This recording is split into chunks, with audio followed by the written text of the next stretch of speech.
Assalamualaikum warahmatullahi wabarakatuh. Alhamdulillah wassalatu wassalamu ala Rasulillah Sayyidina Muhammad ibni Abdillah wa ala alihi wa sahbihi wa mawalah amma ba'du. Adik-adik sekalian yang dirahmati Allah Subhanahu wa taala, gimana? Sehat semuanya kan? Nah, pada kesempatan kali ini mari kita lanjutkan kuliah kita dan insya Allah kita akan membahas tentang lafadz. Ini pembahasan terakhir insya Allah ya tentang lafadz dan ditinjau dari segi sigot taklif. Nah, apa itu sigot taklif? Sigot taklif itu adalah bentuk pembebanan gitu ya. Atau dengan kata lain, pembahasan lafadz dari segi bentuk larangan dan perintah atau bentuk perintah dan larangan.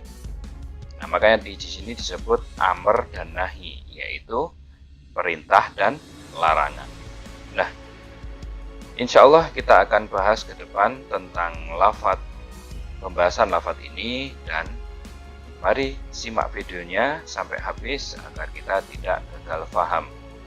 Mari kita mulai kuliah kita pada kesempatan kali ini.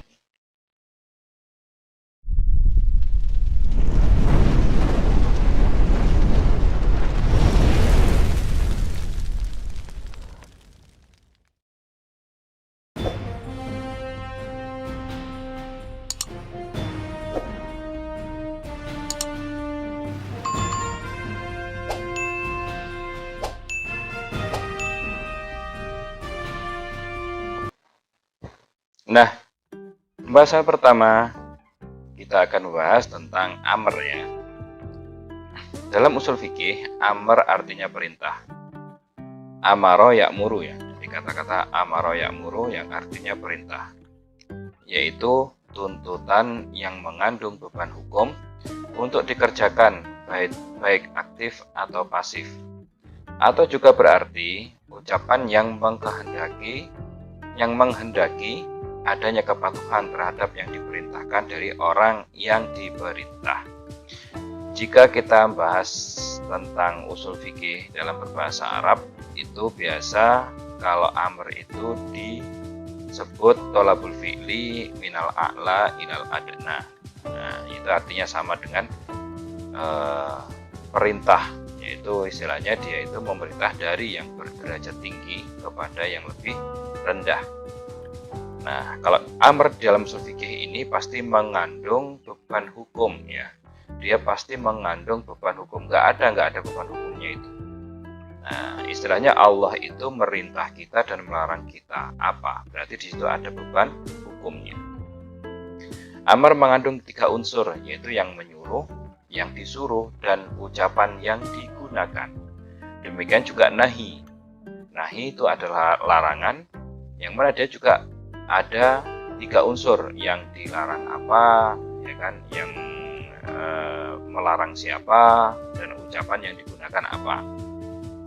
Maka pembahasan kali ini adalah bahwa suatu lafadz dari segi sigot taklif atau dari segi bentuk pembebanannya dapat dibagi kepada 3 sudut pandang, yaitu kita akan bahas dalam materi kali ini ada 3. Yang pertama dari segi bentuk lafadz yang digunakan.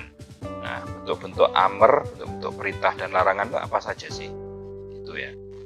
Nah, yang kedua itu adalah hukum yang timbul dari perintah dan larangan itu.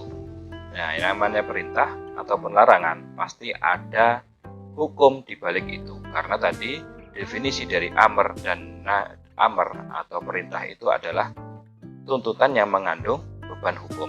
Otomatis di situ ada hukum yang terkandung dalam amr atau perintah tersebut dan larangan tersebut.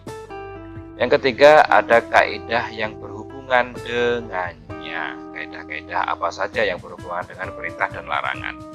Nah, karena apa? Ternyata perintah dan larangan ini ada yang berkaitan, ada yang tiba-tiba diperintah kemudian juga dilarang, ada yang sebelumnya dilarang kemudian diperintah, gitu kan. Nah, bagaimana membahas dan menyelaraskan lah ya dari bentuk-bentuk perintah dan larangan ini dalam Al-Quran dan hadis.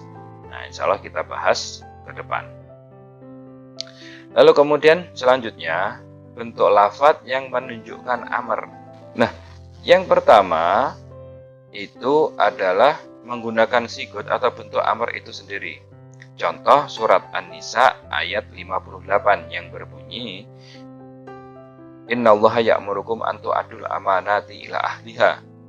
Nah, di sini Allah menggunakan kalimat amr. Innallaha ya'muru, amara ya'muru. Nah, menggunakan bentuk amr itu sendiri atau kalimat amr itu sendiri. Nah, sesungguhnya Allah Subhanahu wa taala memerintahkan kamu untuk menunaikan amanah ya, kepada yang berhak atasnya. Yang kedua, bentuk yang menunjukkan perintah itu adalah menggunakan bentuk atau sigot fi'il amr, yaitu if'al dan turunannya.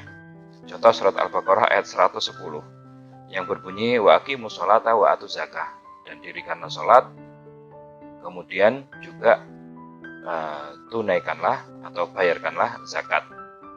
Nah, di sini ada sebuah bentuk ya, bentuk atau sigot itu bentuk fi'il, bentuk kata kerja dari bahasa Arab, yaitu if'al dan turunannya. Semua kata kerja yang dia itu berbentuk perintah itu berarti masuk dalam amr gitu ya.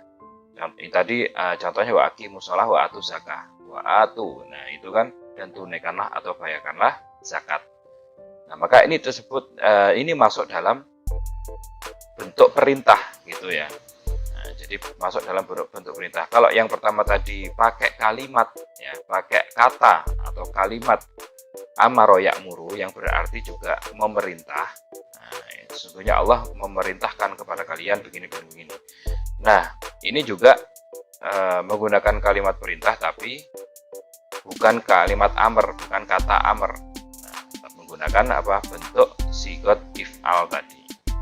Kemudian yang ketiga, menggunakan bentuk fi'il mudhari' disertai lam amr, yaitu litaf'al atau yang setimbang dengannya. Contoh surat Al-Hajj ayat 29 yang berbunyi summal yaqdu nafasahum wal yufu nudurahum wal yatawafu bil baitil atiq. Nah, di sini dalam istilahnya nahwu sorofnya ya, dalam gramatika bahasa Arab itu ada yang maknanya perintah gitu ya. Tapi cara mengucapkannya bukan dengan kalimat perintah, tapi dengan fi'il mudhari' disertai lam amr. Nah, gitu ya. Dia disertai dengan lam amr. Nah, seperti ayat yang saya sebutkan tadi, yang berarti kemudian hendaklah mereka menghilangkan kotoran yang ada pada badan mereka. Nah, hendaklah itu kan kalimat perintah, dan hendaklah mereka menyempurnakan nadar-nadar mereka. Nah, dan hendaklah mereka melakukan tawaf di rumah tua itu atau di Ka'bah. Jadi seperti ini adalah sebenarnya dia itu kata kerja yang menunjukkan dia tuh mengerjakan sekarang atau pekerjaan yang akan dikerjakan, fi'il mudhari' ya.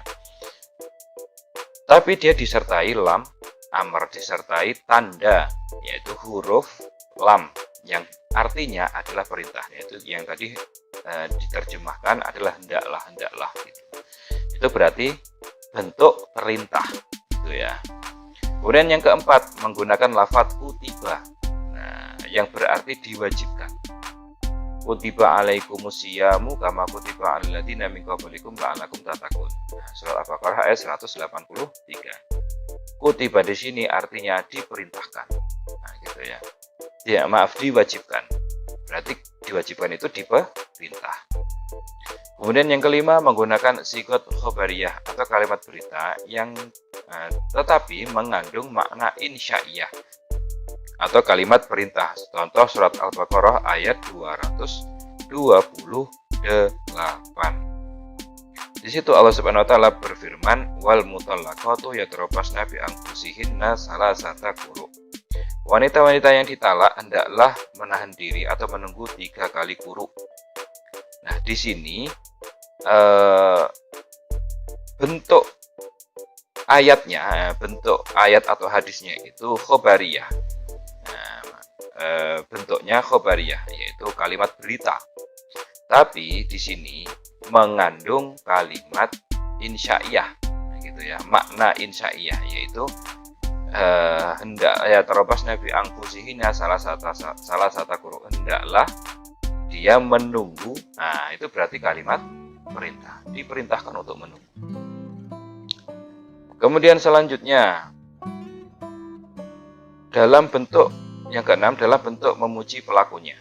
Contoh surat Al-Baqarah ayat 220 yang berbunyi wa yas'alunaka 'anil yatama qul islahul lahum khair. Dan mereka bertanya kepadamu tentang anak yatim, katakanlah mengurus urusan mereka secara patut adalah baik. Nah, berarti kan dipuji oleh Allah. Nah, secara baik ya kan, dipuji oleh Allah. Karena dipuji berarti dipuji pelakunya, berarti hal tersebut termasuk dalam perintah, gitu ya. Perintah untuk apa? Untuk memperlakukan dan mengurus anak yatim dengan baik dan patut. Kemudian yang ketujuh, berbentuk menjanjikan pahala kepada pelakunya. Contoh surat Al-An'am ayat 106.